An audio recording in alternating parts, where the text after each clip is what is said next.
Okay dear student, आज हम जो बेसिक फिजिक्स का अगला पार्ट हमारा जो अवकलन है उसके बारे में चर्चा करेंगे।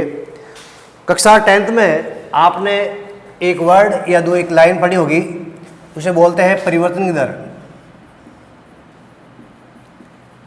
परिवर्तन की दर इंग्लिश में उसे बोलते हैं रेट ऑफ चेंज। क्या बोलते हैं? Rate of change. इसके बारे में बात करेंगे कि ये होता क्या है और किस प्रकार से इसको हम अवकलन कहते हैं। देखिए, अवकलन का जो मीनिंग है वो यहाँ से हम समझें। कलन का मीनिंग क्या होता है? कुछ गणितीय गणना करना। इसका मीनिंग होता है गणना करना।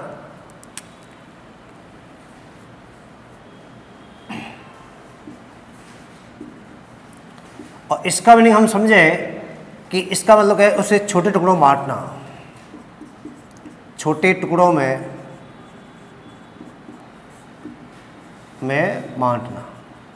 इसका मीनिंग कोई आपकी कोई राशि होगी, कोई आपका चर या अचर होगा, कोई आपको पद दिया होगा, कोई फंक्शन दे रखा होगा, उसको क्या करना है? उसकी गणना तो करनी है, उसका कुछ मान निकालना है। लेकिन मान निकालेंगे कैसे? उस राशि को क्या करेंगे? छोटे छोटे टुकड़ों में बांटेंगे, या छोटे उसका क्या करेंगे? उसे छोटे टुकड़ों में बांटेंगे। उसे क्या बोलते हैं? अवकलन। क्या बोलते हैं? अवकलन बोलते हैं। इस अवकलन को करने के लिए हमारे पास जो जनरली आपका जो साइन है, जो चिन्ह है, वो ये काम आएगा। जैसे आपने पढ़ा छोटी कक्षा में कि वेग क्या होता है। वेग क्या होता है? तो वेग की परिभाषा यदि लिखे यहाँ पर, तो वेग होता हमारा वस्तु के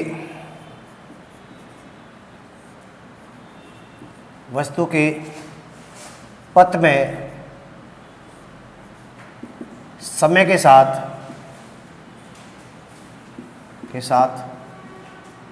परिवर्तन की दर। ठीक है। इसका मीनिंग, इस वे का जो सिंबल था हमारे कक्षा 9th और 10th में पढ़ा होगा, बहुत इजी है ये जो वे का सिंबल है, इस वे का सिंबल हम क्या करते हैं? वी करते हैं। अब यहाँ एक वर्ड लिखा परिवर्तन की दर। परिवर्तन की दर जहाँ पर ये लिखा है, अब इस परिवर्तन दर को आप क्या लिखते थे? हम इस प्रकार से d/dt, या कौन? पथ का मतलब क्या हुआ? रास्ता, मार्ग, कोई दूरी होगी, डिस्टेंस हो गया, कोई लंबाई। इसका मतलब लंबाई। यदि इस लंबाई को हम स्मॉल l से शो कर दें और इस समय को हम क्या करते हैं? t से यदि शो करते हैं, तो यहाँ क्या बन जाएगा? v इक्वल बन जाएगा dl/dt। तो इसे क्या बोलते हैं? इसे हम क्या बोलते हैं? परिवर्तन की दर। क्या बोलते हैं? परिवर्तन की दर। लेकिन जब इसको मैथमेटिक्स में पढ़ते हैं, गणित में पढ़ते हैं, dl/dt, तो इसको हम उच्च कक्षा में पढ़ेंगे। इसको एक वर्ड में या एक इस शब्द में बोल देंगे, इसे क्या बोलते हैं? अवकलन। क्या बोलते हैं? अवकलन कहते हैं। इसके के बारे में पढ़ेंगे। अवकलन क्या होता है, अवकलन को किस प्रकार से हम परिभाषित करते हैं, अवकलन वास्तव में है क्या, तो ये इसके बारे में हम चर्चा करेंगे। जैसे दो राशि आपके पास है, दो चर है। कौन सा? एक चर x, एक है y। अब क्या करना है? एक चर के सापेक्ष मीनिंग जानते हैं कि एक चर के, यदि एक चर बदल रहा है मान लीजिए, तो दूसरे में उसके सापेक्ष कितना क्या हो रहा है? परिवर्तन। मतलब यदि x में कुछ चेंज हो रहा है, x में कुछ परिवर्तन आ रहा मान लें, x में हम कुछ परिवर्तन कर रहे हैं मान लें, तो x के साथ साथ y में कितना परिवर्तन होता है? y में कितना परिवर्तन आ रहा है? ठीक है ना, कि x को बदल रहे हैं हम। किसको बदल रहे हैं? x को बदल रहे हैं मान लीजिए। तो x को बदलने से y में कितना चेंज आ रहा है, उसे क्या बोलते हैं? अवकलन। और देखें, कक्षा 10th में आपने पढ़ा ग्राफ विधि। ग्राफ विधि से आपने द्विघात समीकरण को सॉल्व किया था आपने, या फिर ग्राफ ड्रॉ किया था। इस प्रकार से था आपका ये ग्राफ, ये x एक्सिस, ये y एक्सिस, ये -x, ये -y। ठीक है। कुछ समीकरण थे आपके ऐसे। क्या समीकरण थे? मान लो x + y = 7 या 3 कर दें। एक समीकरण था आपका 2x + y = आपका 4 था। समीकरण संख्या 1, 2। अब क्या करना आपको? इस ग्राफ की सहायता से, यहाँ पर x और y की अलग अलग मान लेकर, ठीक है। यहाँ रेखाएं खींचनी पड़ती थी, रेखाएं आपको खींचना चाहते थे। अब यदि यहाँ समीकरण ए को लिया जाए, यहाँ पर यदि x + y में ले लूँ = 3 ले लूँ, ठीक है। और यहाँ एक छोटी सी हम क्या कहेंगे टेबल बनाए जिसमें एक x लिखे एक y लिखे, एक x और एक y, और इसको क्या कर लें कि y = हम कर लें 3 - x कर लें कि हमें क्या चाहिए, हमें y की वैल्यू चाहिए। किसकी चाहिए बेटा, y की वैल्यू हमें चाहिए। तो कैसे हो जाएगा, देखें आप इसको, इसका मीनिंग हमें क्या करना है, परिवर्तन किसमें करना है, हमें हमारे ओर से किसको चुनना है, किसको सिलेक्ट करना है, x को करना है। यदि मैं x कितना लूँ 1 ले लूँ, मैं इस समीकरण में x की वैल्यू हम कितना लें, x का मान कितना लें 1 लें, तो इस x के 1 लेने के अनुसार, इस x का मान 1 लेने के अनुसार y में कितना चेंज हो रहा है, ये y कितना आ रहा है, तो देखेंगे y कितना आएगा, 2 आएगा। x का मान 2 लो आप, तो 3 - 2 करेंगे 1 आएगा। x का मान आप 3 लो, x का मान आप 3 ले लिया, तो 3 में से 3 निकालेंगे क्या आएगा, 0 आएगा। इसका मतलब क्या हुआ, हमने एक राशि में परिवर्तन किया, हमने एक राशि अपने आप ली, कौन सी ली, x वाला ली। x का मान हमने क्या क्या लिया, 1 2 3 लिया। तो एक राशि के सापेक्ष क्या चेंज हो रहा है उसे बोलते हैं सापेक्ष। सापेक्ष मतलब एक राशि का मान लेने पर दूसरी राशि यदि किसी संबंध से, वो किसी संबंध से यदि जुड़े हुए हैं तो उसमें क्या आएगा, ऑटोमेटिक आएगा, चेंज आएगा। संबंध कौन सा, ये वाला है, ये समीकरण है, ये एक संबंध है, रिलेशन है। यदि ऐसा कोई रिलेशन है जिसमें एक राशि का कुछ मान लिया जा रहा है, तो सीधी सी बात है दूसरी राशि में कुछ मान में क्या आएगा, परिवर्तन आएगा, या कुछ दूसरी राशि का कुछ मान मिलेगा, ठीक है। तो इस प्रकार का कहेंगे कि इसमें y में परिवर्तन हो रहा है, y में क्या हो रहा है, परिवर्तन हो रहा है, और किसके सापेक्ष हो रहा है, x के सापेक्ष हो रहा है। x 1 लिया जा रहा है तो y 2 आ रहा है, x 2 लिया जा रहा है तो y 1 आ रहा है, और x का मान 3 लिया जा रहा है तो y कितना आ रहा है, 0 आ रहा है, ठीक है। तो इस प्रकार यदि हम करेंगे उसे हम क्या बोलेंगे, अवकलन। क्या बोलेंगे, अवकलन बोलेंगे। तो देखें इसको हम विस्तृत चर्चा और करते हैं इसकी। एक आपने कक्षा 9th और 10th में चाल दूरी वेग समय, ठीक है, या चाल समय, जो भी है, चाल समय, इनमें ग्राफ देखे होंगे। ग्राफ आपने, ग्राफ कैसे देखे, ऐसे देखे। एक ग्राफ आपने ऐसे देखा होगा कभी, यहां पर, यहां आपने क्या ले लिया, यहां दूरी ले ले, एक दूरी और समय का ग्राफ ले लिया, और यहां समय ले लें। तो आप चेक करेंगे, यदि इसे क्या करें, एक समान अंतराल में, यहाँ का 1 सेकेंड, 2 सेकेंड, 3 4 5 6, ऐसे समय को हम सेकेंड में शो करते हैं, बांटेंगे, और यहाँ का 10 मीटर, 20 मीटर, 30 40 50 60 ऐसा कुछ कर लेंगे, इसको मीटर लेंगे हम, ठीक है। यदि कोई वाहन, कोई आपकी गाड़ी, कोई वस्तु क्या करती है, 1 सेकेंड में, ये 1 सेकेंड समय, इसको टाइम ले, इसको टाइम 1 सेकेंड, ये अगला 1 सेकेंड, अगला, इस प्रकार से नेक्स्ट 1 सेकेंड, दूसरा सेकेंड, तीसरा, चौथा, पाँचवा। 1 सेकेंड में वो कितनी चलती है, 10 मीटर, अगले में कितनी चलती है, और 10 मीटर चलेगी, अगले में और 10 मीटर चलेगी, अगले में और 10 मीटर चलेगी, अगले में और 10 मीटर। इसका मीनिंग क्या कि ये जो वस्तु है समान समय अंतराल में, समान दूरी तय कर रही है, समान दूरी तय कर रही है। इसका मीनिंग यहाँ पर क्या आ गई, एक समान चाल। क्या आ गई बेटा, एक समान चाल आ गई, एक समान चाल। अभी जो एक समान जो चाल आया है, अब हम क्या करें, यदि इसको आप मान लें x अक्ष, इसको आप क्या मान लें, x अक्ष मान लें, इसको आप क्या मान लें, y, तो ये किसका मान है, x का, और ये किसका मान है, y का। इसका मतलब इस राशि के सापेक्ष जो परिवर्तन हो रहा है, इस राशि के सापेक्ष किस में परिवर्तन हो रहा है, दूरी में। 1 सेकेंड है तो इतना चल रहे हैं। अगला 2 सेकंड आ रहा है तो हम यहाँ पहुँच गए। अगला 3 आ रहा है तो हम यहाँ पहुँच गए। अगला 4 सेकंड आ रहा है तो हम यहाँ पहुँच गए। अगला 5 सेकंड आ रहा है तो हम यहाँ पहुँच गए। इसका मतलब इस राशि के सापेक्ष क्या हो रहा है, इस राशि में क्या हो रहा है, परिवर्तन हो रहा है। क्या हो रहा है, परिवर्तन। इस प्रकार का जो परिवर्तन होता है, इस परिवर्तन को हम क्या करते हैं, जो बड़ी क्लास है, जो मैथमेटिक्स में आपको काम आएगा, वो अवकलन से समझते हैं। आगे इसका अवकलन के बाद एक समाकलन भी आएगा, ठीक है, उसको भी हम करेंगे।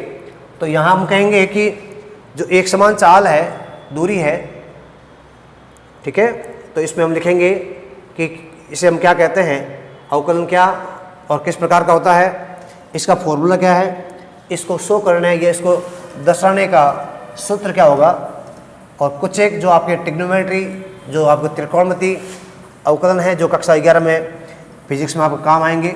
कुछ आपके बीजगणितीय त्रिकोणमिति फलन के हैं, कुछ लॉगरिथम के हैं, और वो हम यहाँ करेंगे। कुछ उनके उदाहरण भी साथ साथ में करते रहेंगे, ठीक है।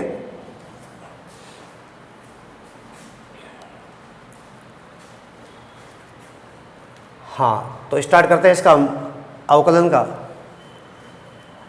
जो अवकलन का जो चिन्ह है, इसका जो चिन्ह होगा वो जनरली क्या होगा, d upon d x, d upon d t, d upon d y और डी अपॉन डी जेड। ये नॉर्मल होता है। इसका मीनिंग क्या है, ये भी क्या है, एक्स का एक चर है, टी भी का एक चर मतलब जो बदलने वाला होता है, वाई भी क्या है, एक चर है, और जेड भी क्या है, एक चर है, ठीक है। अब कैसे, मान लो हमारे पास कोई संबंध लिखा है, एक संबंध है या कोई फलन है, मान लो ऐसा हमारे पास क्या सब फलन है, ये लिखा हमने कि y equal to F x. इसका मीनिंग क्या हुआ, इसका मीनिंग क्या हुआ कि y किसका फंक्शन है, y किसका फंक्शन है, x का।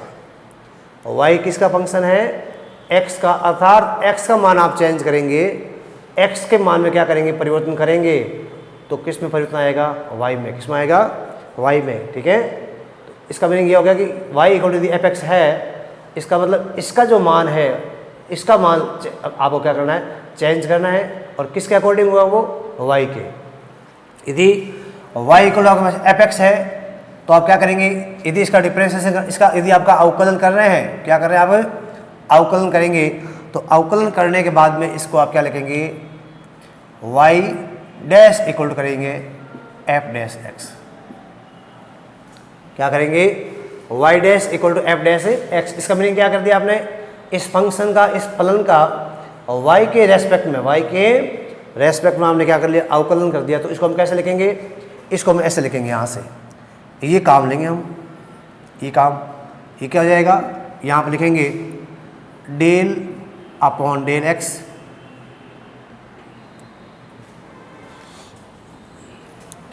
सॉरी ये इसको नहीं लेंगे हम,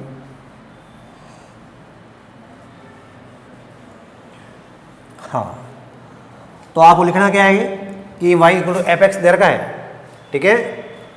तो यहाँ पर ये y की वैल्यू है, y की वैल्यू क्या है, एफ एक्स करना है।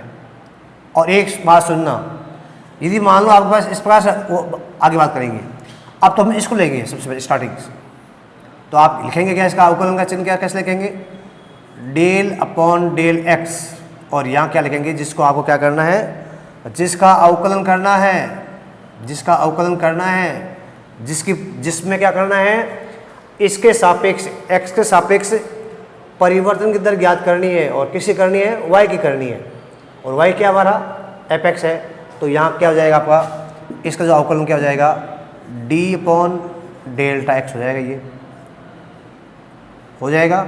अब यहाँ y कितना हमारा एफ एक्स है, एफ एक्स हो गया, सिंपल, ठीक है। इसका अवकलन होने के बाद में इसका रिजल्ट क्या आएगा, एफ डैश एक्स आएगा, क्या आएगा, एफ डैश एक्स आ जाएगा। और ये एफ डैश एक्स क्या देगा हमें, वाई डैश देगा, क्या देगा बेटा, वाई डैश। कि पहले वाई कितना था, पहले वाई क्या था, एफ एक्स था। अब क्या कर दिया, इस वाई का हमने क्या कर दिया, इस वाई का हमने क्या कर दिया, अवकलन कर दिया, किसके रेस्पेक्ट में, किसके सापेक्ष में, एक्स के सापेक्ष में। सुनना, वाई का मान कितना है, एफ एक्स है। क्या है? एफ एक्स है। हमें क्या करना है? इस y का क्या करना है? अवकलन करना है। तो y का अवकलन करेंगे तो क्या करेंगे? सीधी सी बात है, ये सिंबल काम लेंगे और किसके सापेक्ष करेंगे? x के सापेक्ष करेंगे। किसके सापेक्ष? x के सापेक्ष करेंगे। तो x के सापेक्ष करने से क्या कर जाएगा? ये आप फॉर्मूला काम लेंगे। जिसके सापेक्ष आप कर रहे हैं, जिसके सापेक्ष आप कर रहे हैं उसको आप नीचे लिखेंगे, यहाँ पर उसको आप यहाँ पर नीचे लिखेंगे।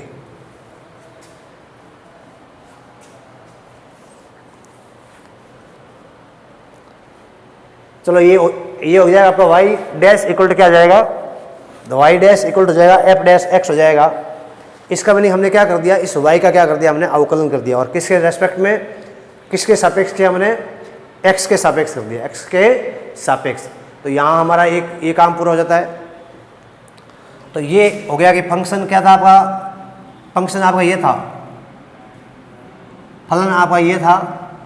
हमें क्या करना है? इस यहाँ बोलेंगे हम x के सापेक्ष क्या लिखेंगे इसको? x के सापेक्ष अवकलन, x के सापेक्ष अवकलन। किसका अवकलन? y का अवकलन। लिखने का तरीका y का अवकलन। और वो कितना आता है हमारा? ये आता है। इसको हमने कर लिया, ये यहाँ इसको हमने कर लिया ये। ठीक है, और देखते हैं। यहाँ लेते हैं, मान लें यहाँ हमारा क्या हो जाएगा? मान लो हमारे इसके लिए हम जो अवकलन कर रहे हैं, ये कोई फंक्शन दे रखा है। क्या दे रखा है? y इक्वल टू दे रखा आपको एफ टी। क्या दे रखा है? y इक्वल टू क्या दे रखा है? F t. कैसे? देखो बहुत ईजी है ये वाला। इसको हम यदि यहाँ समझें कि y equal to f t कैसे सर? मान लो कोई आपके पास एक कोई दो एक्सिस है, दो अक्ष है। एक अक्ष कौन सी? x है, जिसमें आप किसको ले रहे हैं? समय को ले रहे हैं, टाइम को ले रहे हैं। ओके। और एक कौन सी अक्ष है? y अक्ष है, ये वाली अक्ष है। और ये y है क्या? दूरी है कोई। y क्या है? कोई किसी वस्तु द्वारा तय की गई कोई दूरी मान लीजिए। अब मान लो आपने यहाँ से जब समय t इक्वल टू 0 था, समय t इक्वल टू क्या था?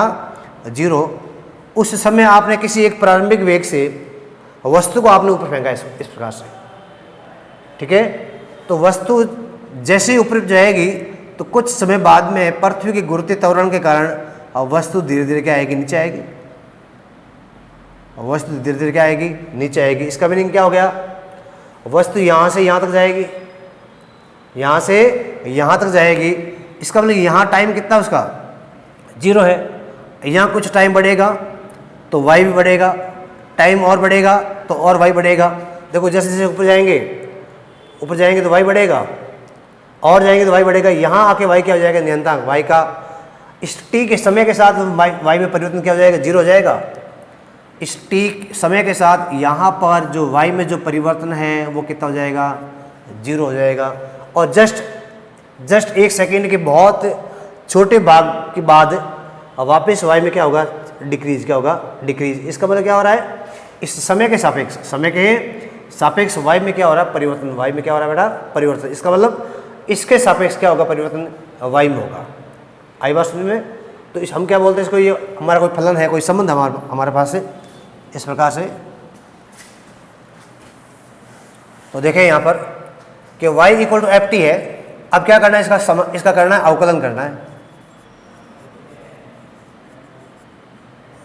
किसके सापेक्ष? समय t के सापेक्ष। समय t के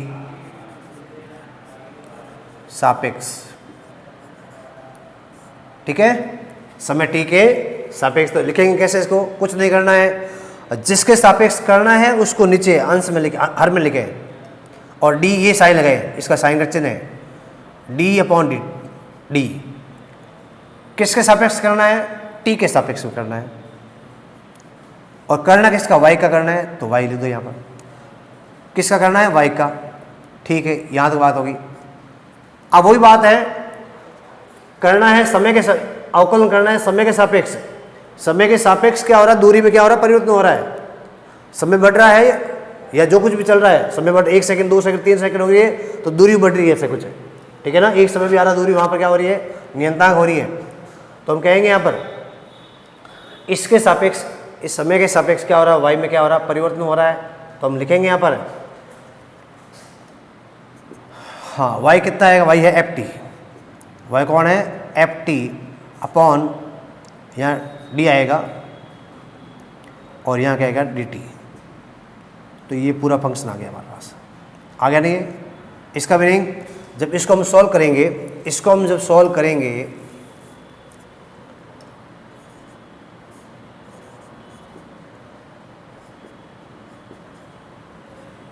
इसको जब हम सॉल्व करेंगे तो सॉल्व करने के बाद हमारा क्या आएगा, सॉल्व करने के बाद में क्या जाएगा, कुछ नहीं आएगा, एफ डैश टी आ जाएगा।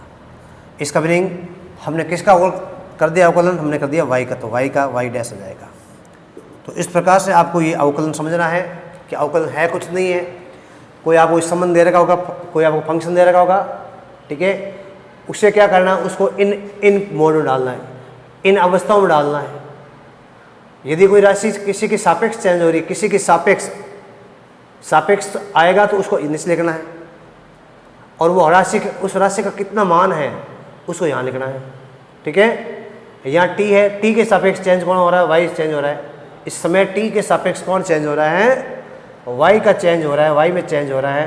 तो आप क्या करेंगे, यहाँ y तो लिखेंगे पहले, किसके सापेक्ष चेंज हो रहा है, t के सापेक्ष, और कौन चेंज हो रहा है, y कितना है, y है एफ डेल टी। तो यहाँ कर देंगे इस प्रकार से लगाइए, हो जाएगा आपका, ये आपका हो जाएगा y डैश इक्वल हो जाएगा f1t, क्या हो जाएगा f1t, ठीक है। तो कुछ यहाँ नियम है, रूल्स है, उन रूल्स को हम कुछ जाने। हमने यहाँ इसका सिंबल देख लिया कि अवकलन का जो आपका प्रतीक है, प्रतीक चिन्ह है, वो क्या होता है। तो देखें कुछ विशिष्ट आपके जो अवकलन है, विशिष्ट जो आपके अवकलन है, ठीक है। नंबर 1, सबसे पहले जो आपका अवकलन आएगा वो आएगा घात का अवकलन, घात का अवकलन, अवकलन कैसे, किसकी घात होगी, चर की घात। कैसे, आप चिन्ह नहीं जानते हैं सब, क्या चिन्ह हो सकते हैं, डी अपॉन डी एक्स हो सकता है अवकलन का चिन्ह, डी अपॉन डी टी हो सकता है, डी अपॉन डी वाई हो सकता है, डी अपॉन डी जेड हो सकता है। ये कक्षा 11th और 12th में आपके चलते रहेंगे, ये चिन्ह आपके हो सकते हैं, ठीक है ना। तो घात का अवकलन हमें करना ही है, और घात क्या होगी, चर होगी, सर मतलब एक्स वाई जेड जो कुछ होगा टी होगा। यहाँ पर हम लिखे, सबसे पहले लिखे, मैंने क्या लिख दिया, y इक्वल टू, मैंने लिख दिया x की घात n, n क्या है, घात है उसका, मैंने क्या लिखा, y इक्वल टू x की घात क्या करना, n। अब करना क्या है, इस x के सापेक्ष क्या करना है, x के सापेक्ष, कि भाई x में हम कितना परिवर्तन करें, x में हम परिवर्तन कितनी दर लगाते हैं, या परिवर्तन कितना करें, किस दर से हम परिवर्तन करें कि y में कुछ परिवर्तन आए, तो वो क्या हो जाएगा, हमारा अवकलन क्या हो जाएगा, अवकलन। तो यहाँ y इक्वल टू हमारा क्या है, x की पावर n। तो क्या करेंगे आप, सबसे पहले ये जो इस साइड का जो आपका है, आपका राइट हैंड साइड में जो आपका चर है, उसका अवकलन का साइन आप चेक करेंगे। तो आप सबसे पहले किसको चुनेंगे, पहले इसको चुनेंगे आप, इस सिंबल को, इसका मतलब ये नीचे होना चाहिए, ठीक है। जिसमें के सापेक्ष आप करते हैं उसका जो है सिंबल या जो x है वो x का होना चाहिए, बट्टे में होना चाहिए, तभी आपका अवकलन होगा, अदरवाइज अवकलन नहीं होगा, 0 आ जाएगा। तो देखें यहाँ पर, क्योंकि अभी स्टार्टिंग हम कर रहे हैं, बाकी बाद में आगे चेन रूल्स आपका आते रहेंगे, उसमें आपका 0 शून्य नहीं होगा। अब इसे कैसे लिखेंगे हम, इसको हम लिखेंगे डेल अपॉन डेल x, और यहाँ पर क्या लिखेंगे, इसका हम अवकलन करने जा रहे हैं, यहाँ हम लिखेंगे, उसको लिखेंगे y लिखेंगे, ओके, लिख दिया, ठीक है। अब क्या करना है, अब y हमारा कितना है, d upon d x, d upon d x हो गया ये। उसके बाद में हमारा जो y कितना है, x की पावर n है, x की पावर क्या है n। अब देखें जब भी आप चर की घात का कोई आप अवकलन करेंगे तो चर की घात का अवकलन करते वक्त एक बात आपको विशेष ध्यान रखनी है, इसका जो अवकलन होगा, अवकलन का मीनिंग क्या होता है? घात में कमी। देखो अवकलन का मीनिंग क्या मैंने बताया था आपको, कमी आना, किसी प्रकार कोई कमी आना। जैसे घात में कोई कमी आएगी, घात में कमी आना, इसका मीनिंग आप क्या करने जा रहे हैं, उस राशि का आप क्या करने जा रहे हैं, अवकलन करने जा रहे हैं। ठीक है, अब कमी कैसे करेंगे और कमी कितने से आएगी? 1 से आएगी, 1 से आएगी। कमी मतलब जैसे मेरे पास कोई घात है, मेरे पास x है और x की घात कितनी, मेरे पास 10 है, 10 है मेरे पास, x की घात मेरे पास 10 है और आपको बोल दे कि इस घात में कमी करना है। और कमी कैसे करना है, मुझे क्या शो करना है, मुझे अवकलन करना है। क्या करना है? अवकलन। तो घात में इस x घात 10 को मैं 2 से 3 से या 4 से कम नहीं करूँगा, मतलब मैं इसको 8, इसकी डायरेक्ट में x घात 8, x घात 6 ऐसे नहीं करूँगा मैं सबसे पहले यदि एक बार इसका अवकलन करूँगा, कितनी बार करूँगा? एक बार। तो मैं लिखूँगा कि इसका एक बार अवकलन करने से क्या हो जाएगा, इसकी एक घात क्या हो जाएगी? कम। एक घात क्या हो जाएगी? कम हो जाएगी। इसका मतलब इसका जो नया जो घात का जो फॉर्मूला आएगा, नया घात जो बनेगी वो बनेगी x की घात 9 बनेगी। x की घात क्या होगी? 9। तो 10 है क्या, यहाँ पर जो 10 क्या है, 10 घात है और घात को मैंने क्या शो कर दिया? n कर दिया। इस घात को आप क्या शो करेंगे? x की घात क्या करें? n। तो क्या बन जाएगा? x की पावर n। आपने क्या कर दिया? इसकी घात 1 कम कर दी। 1 से कम करना है हमेशा अवकलन करते वक्त। ये हमेशा ध्यान रखना आपको कि जब भी आप कोई चर की घात का अवकलन करते हैं, जैसे 10 की घात 2 है, x की पावर 2, x की घात 3, ठीक है ना, जब भी आप घात का अवकलन करेंगे हमेशा घात क्या होगी? 1 से क्या हो जाएगा? कम हो जाएगी। 1 से मतलब 3 है तो 2 हो जाएगा, 4 है 3 हो जाएगा, 5 है तो 4 हो जाएगा। इस प्रकार से करना आपको। तो यहाँ 10 है तो 10 से 1 कम हो जाएगा तो क्या बन जाएगा? 9 बन जाएगा। इसका मतलब आपने क्या कर दिया, यहाँ पर जो x की पावर n था उसमें आपको कर लिया, आपने कर लिया x की पावर n-a कर दिया। ठीक है, इसका मतलब घात का आपने क्या कर दिया, घात का आपने क्या कर दिया, यहाँ पर अवकलन कर दिया। अब आगे क्या होगा सुन लीजिए, इसका रूल क्या कहता है, इसका ये रूल कहता है कि जब भी